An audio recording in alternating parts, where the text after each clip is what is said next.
أما بعد فأعوذ بالله من الشيطان الرجيم بسم الله الرحمن الرحیم وارکعوا مع الراکعین صدق اللہ العظیم۔ درود پاک پڑھ لیں۔ صلی اللہ صلی علی سیدنا مولانا محمد وسلم علیک یا رسول اللہ صلی اللہ علیہ وسلم۔ تو بات نماز کی چل رہی تھی، جن میں سے کچھ چیزیں ہو گئیں: شرائط نماز، فرائض نماز اور واجبات نماز۔ یہ وہ چیزیں تھیں جن کا نماز میں کرنا ضروری ہے۔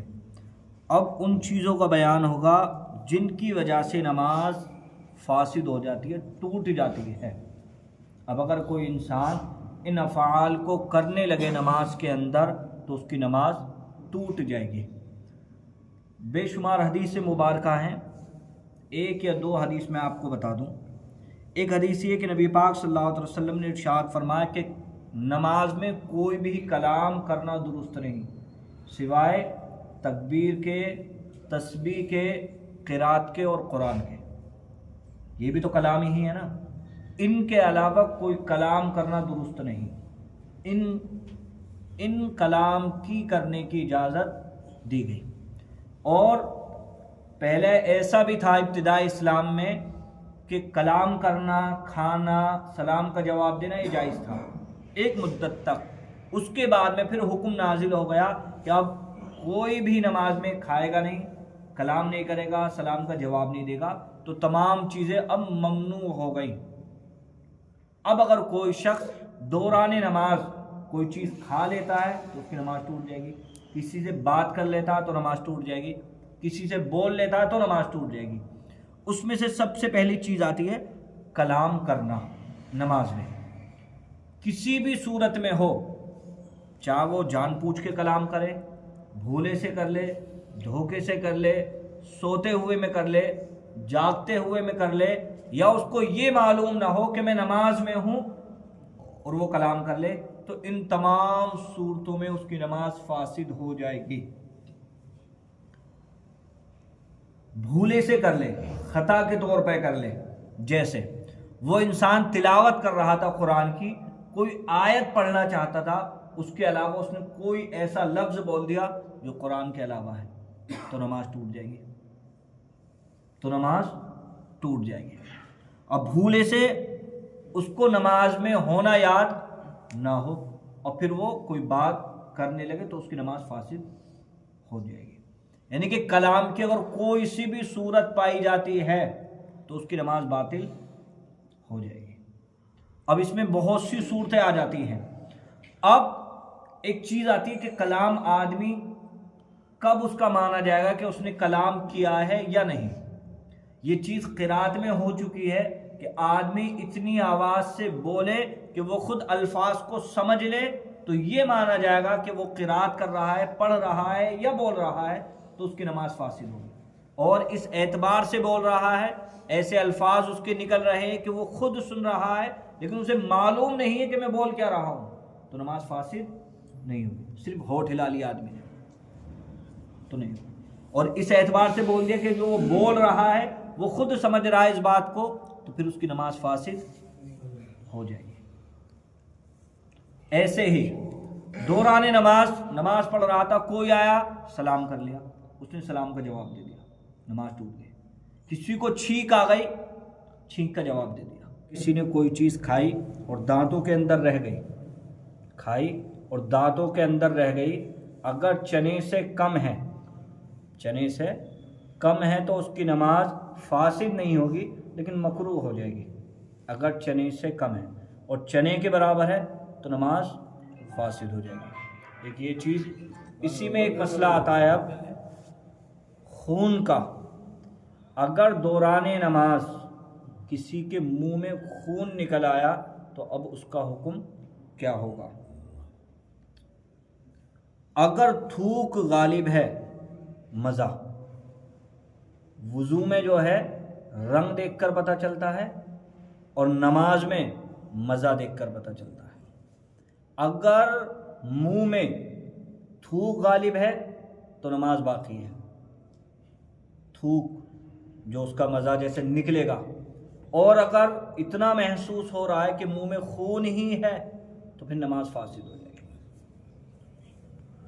باہر کا تو یہ ہوا نکلا، اگر بہہ گیا اس جگہ پر جس کا وضو میں یا غسل میں دھلنا فرض ہے تو وضو ٹوٹ جائے گا، اس کی بات ہو چکی ہے۔ اور اگر منہ میں آ گیا، دوران نماز آ گیا تو اس کا حکم یہ ہے۔ اس کے علاوہ آگے پھر بات یہ آتی ہے، کبھی کبھی ایسا ہوتا ہے آدمی پہلے چیز کھائی ہے اور اس کا اثر ابھی تک باقی ہے، تو کیا ان حالات میں بھی یہ مانا جائے گا کہ اس کی نماز فاسد ہو گئی یا نہیں؟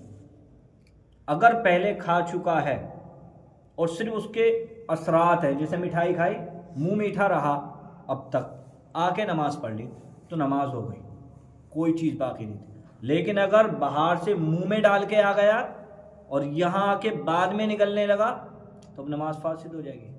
جیسے شکر رکھ لی کسی نے، منہ میں رکھ لی، اب نماز پڑھ رہا ہے تو گھل کے نیچے جا رہی ہے حلق میں اس کے، اس صورت میں اس کی نماز فاسد ہو جائے گی۔ اب آتا ہے سینے کو نماز سے قبلے کی طرف سے پھیر لینا نماز میں۔ اگر کسی شخص کا سینہ 45 ڈگری سے زیادہ پھر گیا، ایسے مان لیجیے اتنا پھر گیا، ایک میں اندازہ بتا رہا ہوں، اتنا ہے تو ٹھیک ہے، اور اس سے زیادہ پھر گیا ایسا تو نماز اس کی فاسد ہو جائے گی۔ 45 ڈگری تک معاف ہے، اس کے بعد میں معاف نہیں ہے۔ اب ایسے ہی لے لیجئے کسی نے کسی کو اٹھایا نماز میں اور قبلہ رخ نہیں پھرا، وہیں ہے تو نماز ہی میں، اور پھر گیا تو نماز باطل ہو جائے گی۔ جیسے کیا کرتے ہیں، کبھی کبھی ایسا ہوتا ہے صفوں کے اندر بچے کھڑے ہو جاتے ہیں، اگر وہ بچہ جو نماز وغیرہ کو سمجھتا ہے، اس کے ارکان کو، شرائط کو سمجھتا ہے کہ یہ نماز ہے، اگر وہ جانتا ہے، شعور ہے اسے، تو پھر اس بچے کو ہٹانے کا حکم نہیں۔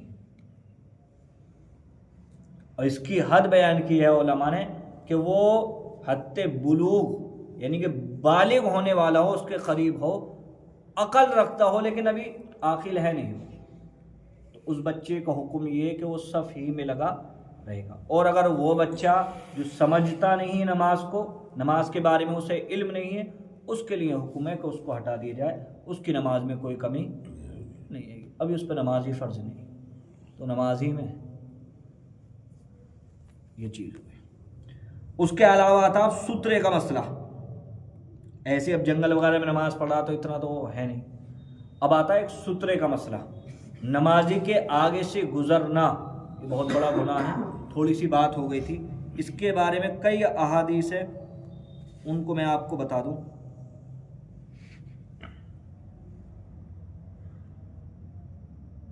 ایک حدیث مبارکہ میں فرمایا گیا، اگر انسان کو معلوم ہو جائے کہ نمازی کے آگے سے گزرنے میں اتنا بڑا گناہ ہے تو وہ 40 سال تک کھڑا رہنا پسند کرے گا، نمازی کے آگے سے گزرنا پسند نہیں کرے گا، ایک حدیث میں۔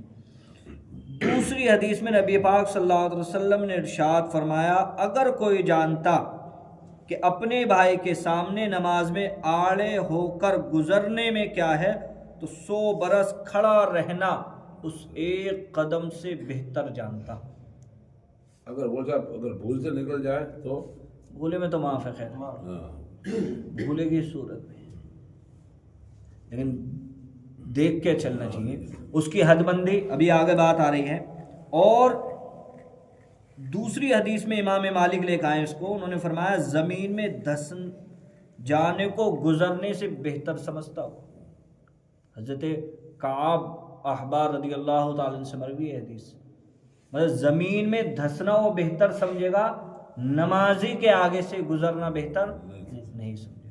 اب لگا لو کتنا بڑا گناہ ہے اور صرف نمازی کے آگے سے گزرنا ہے، اسی لیے اس کے لیے سترہ دیا گیا، اس کی لمبائی 1 ہاتھ اور زیادہ زیادہ 3 ہاتھ اور انگلی کے برابر موٹا، یہ فقہاء نے بیان فرمائی ہے، کم سے کم 1 ہاتھ ہونا چاہیے، اتنا لمبا ہو، یہ ہوگا نا 1 ہاتھ، 1 فٹ ہی مان لو، ہاں یہ اتنا بڑا، اگر اتنی بڑی اگر کوئی چیز ہے اس کو نمازی اپنے آگے رکھ لے پہلے تو نصب کرنے کا حکم ہے، جما کر رکھ لیں، نہیں رکھے لمبے لمبے رکھتے ہیں. جو آج کل چیزیں پورے صف کے اعتبار سے بنا لیتے ہیں اور پہیے لگے ہوئے ہوتے ہیں، چلاتے رہتے ہیں ان کو جیسے ضرورت ہوتی ہے. تو یہ چیز، اور یہاں تو آسانی بھی رکھنے میں بھی آسانی ہے، اس میں جگہ پہلے آلریڈی خالی ہے. تو یہ چیز اتنا بڑا گناہ ہے نمازی کے آگے سے گزرنے میں. اور اس کے لیے بھی بہت سی چیزیں علماء نے بیان فرمائی ہیں. اگر کوئی چیز اس کے پاس نہیں ہے تو جو کپڑا ہے وہ رکھ لے، کتاب رکھ لے، کچھ بھی رکھ لے تاکہ لوگ گناہ سے بچ جائیں. یہاں تک علماء نے بیان فرمایا ہے. یہ چند مسئلے ہو گئے، انہیں ذہن میں رکھیں. ابھی کل ہو جائے گا یہ والا بیان، نماز کو فاسد کرنے والا. پھر